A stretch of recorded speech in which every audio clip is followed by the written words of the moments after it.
I think you have the last say. Please join me in welcoming Michaela Pandey, daughter, of course, of Basdeo Pandey, as she, it's called an eulogy, but I think it's going to be more, I hope, I don't know if there are family secrets coming out here, but this is Michaela Pandey.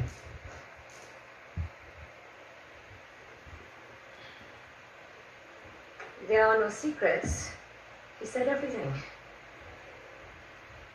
Giving our phone number live on television. Our home phone number, that as well.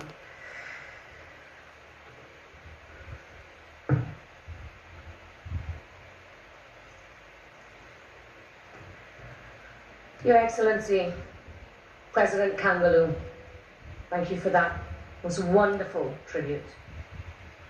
Mr. Kerwin Garcia, Senior Counsel, Honorable Prime Minister, Dr. Keith Christopher Rowley, and Mrs. Sharon Rowley, Honorable Chief Justice and Mrs. Archie, Honorable Leader of the Opposition, Members of Parliament, distinguished guests, members of our protective services, sisters and brothers, both here and abroad, good morning. Exactly a month ago, when our family and loved ones traveled abroad, never in a million years did we think our father would not be coming back home to be with us. It wasn't even a thought in our minds because of his sheer will, determination, and fighting spirit with which he lived his life. Anyone that knows him will know that our father has never been someone to complain about anything, because he never wanted anyone to worry about him. He was always cheerful, witty, charming, and charismatic, so you would never know he was not feeling 100%. Up until the last moment, nothing changed. He was always smiling and making everyone around him laugh. I remember a specific time when the doctor came in to see him and said, "Good morning, Mr. Pandey. How are you feeling today?" And he replied, "Doc, if I was feeling well, I wouldn't be here." Always full of spirit to the extent that everyone who met him immediately loved him. And so when he left us last Monday, our world shook, never to be the same again. I remember it clearly, like so many others who have lost a loved one. The shock, pain, and disbelief is numbing.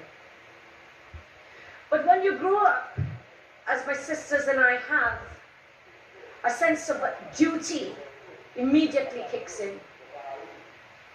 Yes, he is our dad, but he did not belong to us alone. He loved people, and people loved him. And so we knew instinctively that although this was one of the most difficult things we were ever going to face in our lives, we had to balance our own grief, looking after our mother and putting country before self, as our father would do.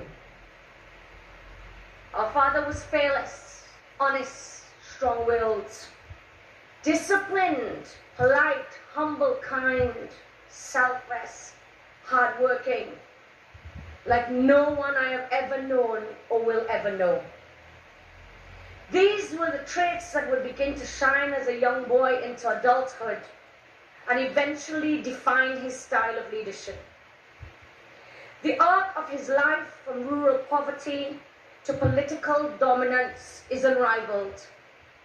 And he archived this he achieved this by his unwavering commitment to his core principles. Like his dear friend John Humphrey, and so many others of his era who were his allies, Dad was a forward-thinking visionary, always able to think outside the box, to come up with solutions for seemingly unsolvable problems. age never slowed him down in this regard. He became energized any time you engaged him in discussions about political, economic, and social issues. He was always willing to listen and to advise when asked. And this continued right up to the end of his life. He was a pioneer who genuinely believed in equality and non-discrimination. And his government's achievements in the 6 years that he was Prime Minister are a testament to that.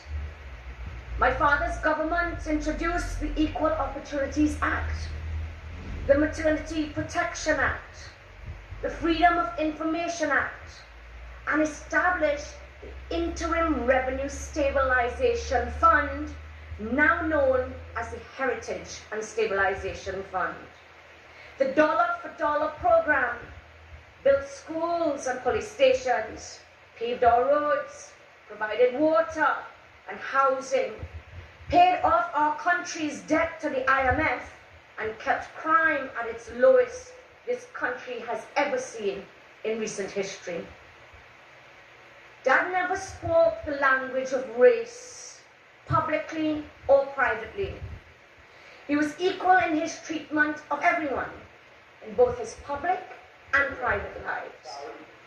He was a genuine patriot who believed in equality for all. His guiding philosophy was always that the purpose of life is happiness, and happiness is a right of everyone, provided one's happiness does not harmfully impose upon another's. He strove all his life for all of our nation's people to achieve this. Dad was blessed with my dear mum, a devoted wife, and 4 daughters who love him fiercely, and 2 granddaughters who adore their grandpa. He was a great father who supported us in all our choices without ever being judgmental. And while he may not have always been physically present when we were growing up, he was always there when we needed him. He taught us that it is not always about being the best, but about doing your best. And while he taught us to be focused, he also taught us the importance of having a sense of humor, which reminded me of a story when I was younger. My primary school was putting on a Christmas play in Gulf City Auditorium. It would have been about 5 or 6. And I was cast as a snowflake. I really wanted Dad to be there, and he promised me that he would be. So there I was on stage, running around in a circle,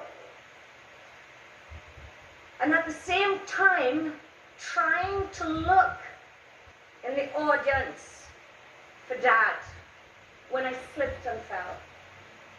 Full of embarrassment, I got up and continued with the performance.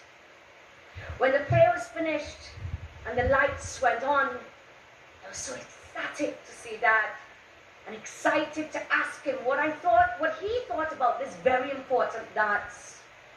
And he said, "Mick, it was great, but that was the first time I ever see a snowflake fall so hard."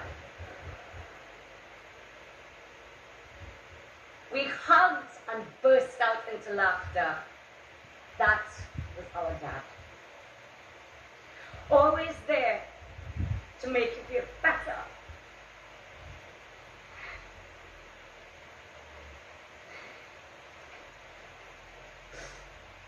Forgive me.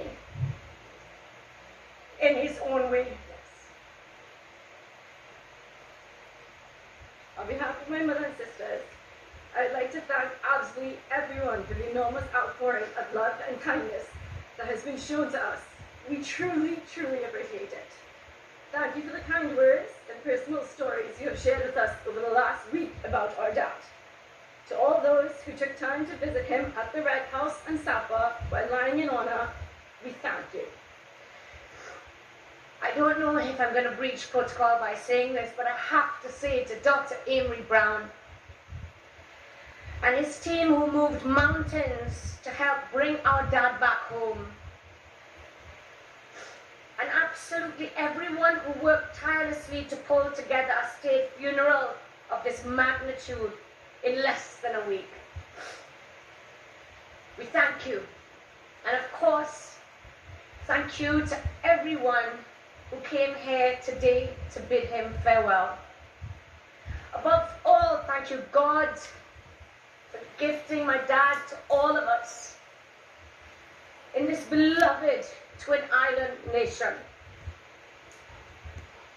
Thank you, Dad, for your unwavering commitment to your country, your people, your family, friends, and loved ones.